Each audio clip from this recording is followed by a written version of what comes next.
Today, we will start our discussion with the question of pre-post incorporation profit from mock test paper of the year 2020. So the next few minutes, I am going to help you understand what pre-post incorporation profit really is. Sometimes companies are formed from non-company running business.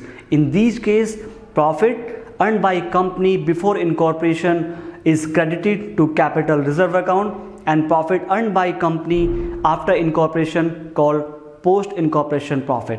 Let me tell you, the topic is very easy and very scoring to your exam. So I want you guys to secure full marks from this topic, hopefully providing you answers to a question about pre-post incorporation profit. So before starting the question, we will first discuss the steps which will apply to a question. Following steps are applied. Calculate time ratio based on pre-post period. Next is calculate sales ratio based on sales in pre-post period. Next is calculate other ratio as per question.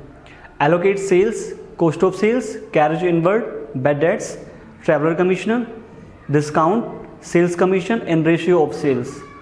Next is allocate expenses and income in time ratio, for example, salary, interest, depreciation, rent, office expenses, printing expenses, telephone and legal expenses. Certain expenses are of post period only. Example, company audit fees, interest on debenture, director fees, preliminary expenses written off. Now come to the question. The partners of Ojasvi Enterprises decided to convert the partnership firm into private limited company, Tejasvi Private Limited, with effect from 1st January 2019. However, company could be incorporated only on 1st June 2019. The business was continued on behalf of the company and the consideration of rupees 6 lakh was settled on that day, along with interest at the rate 12% per annum. The company availed loan of rupees 9 lakh at the rate 10% per annum on 1st June 2019 to pay purchase consideration and for working capital.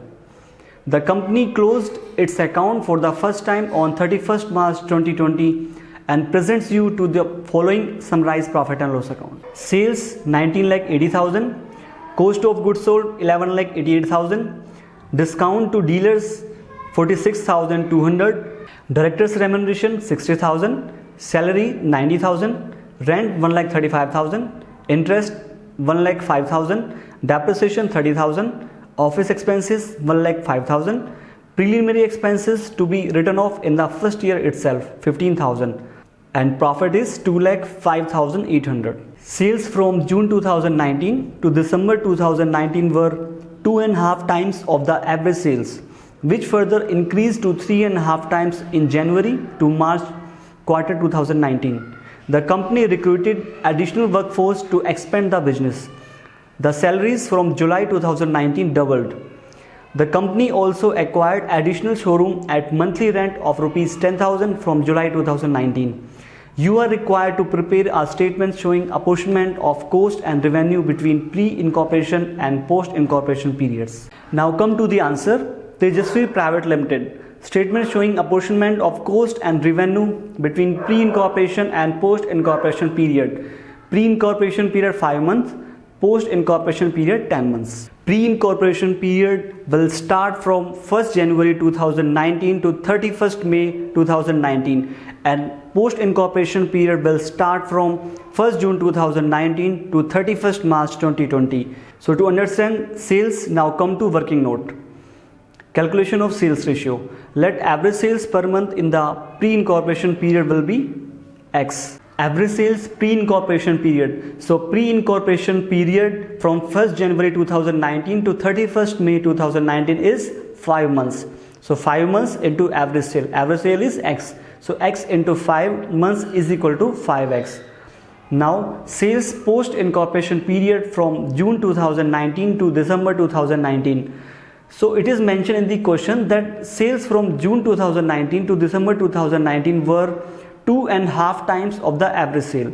So average sale is X. So 2.5 times into average sale X into 7 months is equal to 17.5X. From January 2019 to March 2020, 3.5 times into average sale X into 3 months is equal to 10.5X. So total post period sales is 28.x. So sales ratio of pre-post incorporation is 5:28. Sales ratio is 5:28. So total sales which is given in the question is 19,80,000. So 19,80,000 into 5 divided 33 is equal to 3 lakh for pre-period, and 19,80,000 into 28 divided 33 is equal to 16,80,000 for post-period. Next is cost of goods sold. So we will distribute in the ratio of sales. So total amount of cost of goods sold which is given in the question is 11,88,000. So 11,88,000 into 5 divided 33 is equal to 1,80,000 for pre-period, and 11,88,000 into 28 divided 33 is equal to 10,08,000 for post-period. Next is discount to dealers. We will distribute in the ratio of sales because it is related to sales. So total amount of discount which is given in the question is 46,200. So 46,200 into 5 divided 33 is equal to 7,000 for pre-period, and 46,200 into 28 divided 33 is equal to 39,200 for post-period. Next is director's remuneration, 60,000. There are certain expenses which will come under post period only. So director remuneration is one of them. So it will come under post period. To understand salary, now come to working note number 2. Calculation of ratio for salary. Let average salary be X and pre-incorporation salary. So pre-incorporation period is 5 months from January 2019 to 31st May. So 5 months into average salary X is equal to 5X. Post incorporation salary for June months is X, and from July 2019 salary will be doubled. Average salary is X. Period from July to March is 9 months into 2. Why we are multiplying 2? Because salary has been doubled from July 2019.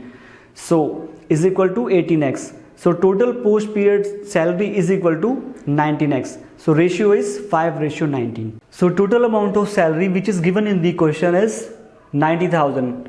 So ratio is 5:19.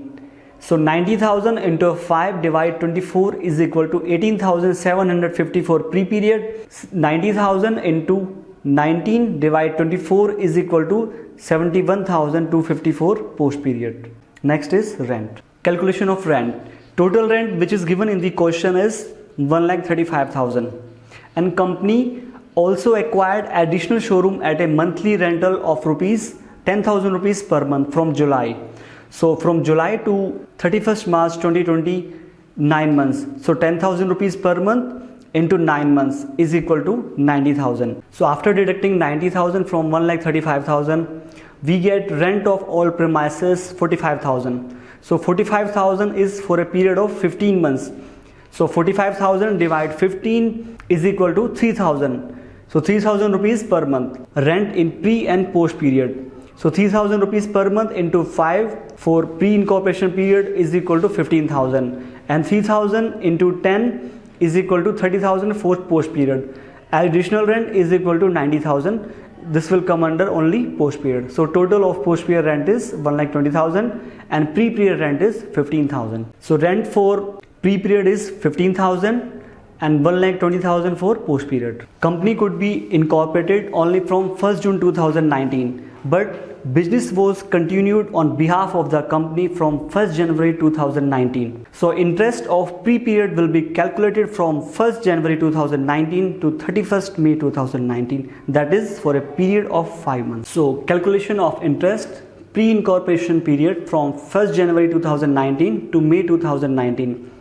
Amount of loan is 6 lakh into 12% per annum into 5 divided 12 is equal to 30,000 for pre-period. And post incorporation period from June 2019 to March 2020, and loan amount is 9 lakh into 10% interest rate into 10 months is equal to 75,000. So total of interest is 1,05,000. So interest 30,000 for pre-period and 75,000 for post period. Next is depreciation. So depreciation we will distribute in the ratio of time. So time ratio is 5:10. Amount of depreciation is 30,000. So 30,000 into 5 divided 15 is equal to 10,000 for pre-period, and 30,000 into 10 by 15 is equal to 20,000 for post-period. Next is office expenses. So office expenses will also be distributed in the ratio of time. So amount of office expenses is 1,05,000 into 5 divided 15 is equal to 35,000 for pre-period, and 1,05,000 into 10 divided 15 is equal to 70,000 for post-period. Next is preliminary expenses, which will come under post-period only. So after deducting pre-incorporation period expenses from the sale, then we get net pre-incorporation profit rupees 4,250, and after deducting post-incorporation expenses from the sales, then we get post-incorporation profit is 2,01,550. Tejasvi Private Limited will get total net profit of rupees 2,05,800, and if you have any doubt, then please let me know in the comment section. Thank you.